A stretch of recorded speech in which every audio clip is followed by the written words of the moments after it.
안녕하세요, 청취자 여러분. 오늘은 보내주신 자료들을 바탕으로 이재명 후보의 에너지 고속도로 공약, 이거 한번 깊이 파고 들어보겠습니다.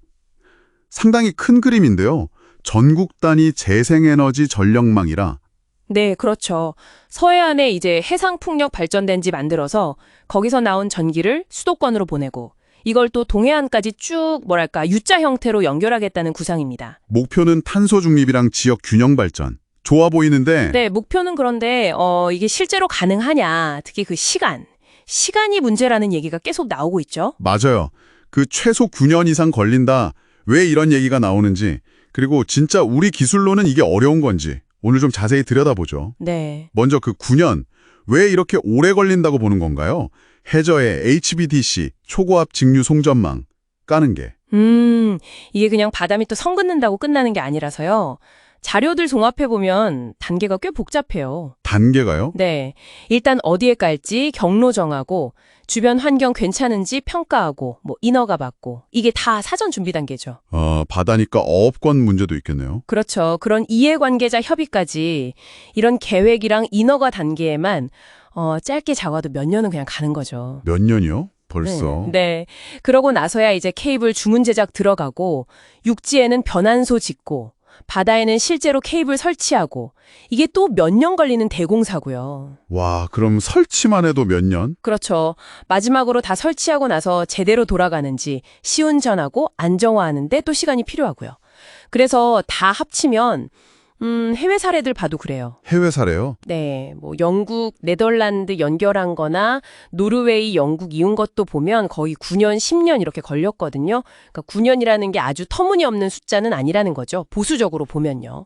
확실히 육지에 송전탑 세우는 거랑은 차원이 다르겠네요. 변수가 훨씬 많을 테니까요, 바다는. 맞습니다. 그런데 자료 보다 보니까 해외 기술 의존 이런 얘기도 나오던데 이거 정말인가요? 우리 LS전선 같은 기업들 해저 케이블 기술 꽤 있지 않나요?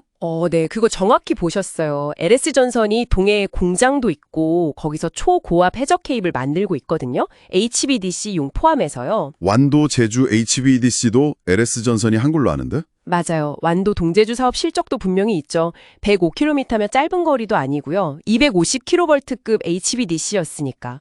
대만 같은 데 수출도 하고 있고요. 그럼 왜 해외 의존 얘기가 나오는 거죠? 그게 기술이 아예 없다는 뜻은 아니고요. 뭐랄까, 이번 공약에서 말하는 그 규모 있잖아요. 수백 킬로미터급 아주 길고 큰 해저 HVDC 프로젝트.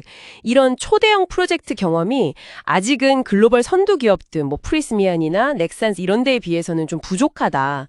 그리고 또 하나는 만약에 이런 큰 사업 여러 개가 동시에 막 진행되면 국내 기업 생산 능력만으로는 좀 부족할 수도 있지 않겠냐. 이런 우려?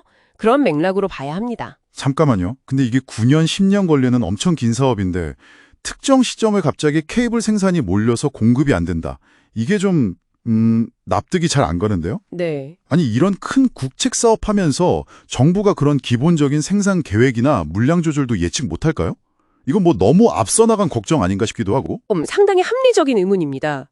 사실 이런 초대형 사업은요, 발주할 때부터 공급사 생산 능력이 어떤지, 지금 다른 계약은 얼마나 있는지, 납기 맞출 수 있는지 이거 엄청 꼼꼼하게 따져보고 계약하거든요. 그게 기본이겠죠. 네, 기본적인 사업관리 영역이죠.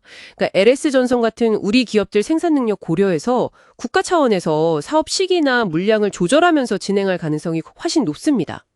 이걸 기술적인 한계다, 아니면 피할 수 없는 병목이다, 이렇게 단정하기는 좀 어려워요. 오히려 다른 나라도 문제라면서요? 맞아요. 오히려 요즘 유럽 쪽에서 해상풍력 엄청 늘면서 글로벌 케이블 회사들도 주문이 폭주해서 납기 지연되고 그런 문제들이 있어요. 그러니까 수급 병목 우려는 좀 과장된 면이 있다. 우리 기업 역량을 너무 낮춰볼 필요는 없다. 이렇게 봅니다. 그렇군요. 그럼 기술 문제나 케이블 수급 이게 핵심 장애물은 아니라는 말씀이신데 그럼 자료들이 진짜 걱정하는 가장 큰 어려움은 뭔가요? 결국은요, 기술 그 자체보다는 이걸 현실로 만드는 그 실행 과정. 그게 진짜 어려운 거죠. 실행 과정이요? 네. 예를 들면 이 엄청난 돈, 수십조 원이 될 수도 있는데 이 재원을 어떻게 안정적으로 마련할 건지, 또 해상풍력단지나 송전설로 들어서는 지역 주민들 설득하고 동의 얻는 문제, 이게 보통 일이 아니거든요. 주민 수용성 문제. 그렇죠. 그리고 또 이 복잡하게 얽힌 인허가 절차들, 이걸 얼마나 효율적으로 또 빠르게 헤쳐나가느냐. 이런 문제들은 사실 기술이 있고 없고의 문제라기보다는 뭐랄까, 강력한 정치적 리더십, 정책 추진력, 그리고 관계부처나 이해관계자들 사이를 잘 조율하고 설득하는 능력, 그리고 무엇보다 이걸 몇 년 혹은 10년 이상 꾸준히 밀고 나갈 수 있는 국가적인 의지와 실행력, 이게 핵심이라고 봐야 합니다. 네. 오늘 이렇게 자료들 쭉 훑어보니까 에너지 고속도로라는 게 단순히 기술적인 과제 하나 툭 던져놓은 게 아니라 정말 긴 시간 동안 정치적인 리더십, 사회적인 합의, 그리고 꾸준한 국가의 실행력, 이 모든 걸 종합적으로 시험대에 올리는 거대한 프로젝트다. 이런 생각이 드네요. 맞습니다. 어쩌면 기술은 이미 있거나 금방 따라잡을 수 있을지도 몰라요. 그런데 그 기술을 실제로 돌아가는 시스템으로 만들고 또 그걸 계속 유지하고 운영할 수 있게 뒷받침하는 거. 그 사회적이고 정치적인 동력을 만들어내는 게 진짜 어려운 질문인 거죠. 청취자 여러분께 마지막으로 이런 질문을 던져보고 싶습니다. 우리가 이런 초대형 국책 사업을 볼 때 눈에 보이는 기술이나 경제적 효과, 이런 것만큼이나 그걸 현실로 만들기 위해서 필요한 지난한 과정들이 있잖아요. 몇 년, 어쩌면 몇십 년이 걸릴지도 모르는 그런 정치적 노력, 사회적 합의, 이 과정의 무게를 우리는 얼마나 중요하게 생각하고 있을까요? 다음 시간에 더 흥미로운 분석으로 찾아뵙겠습니다.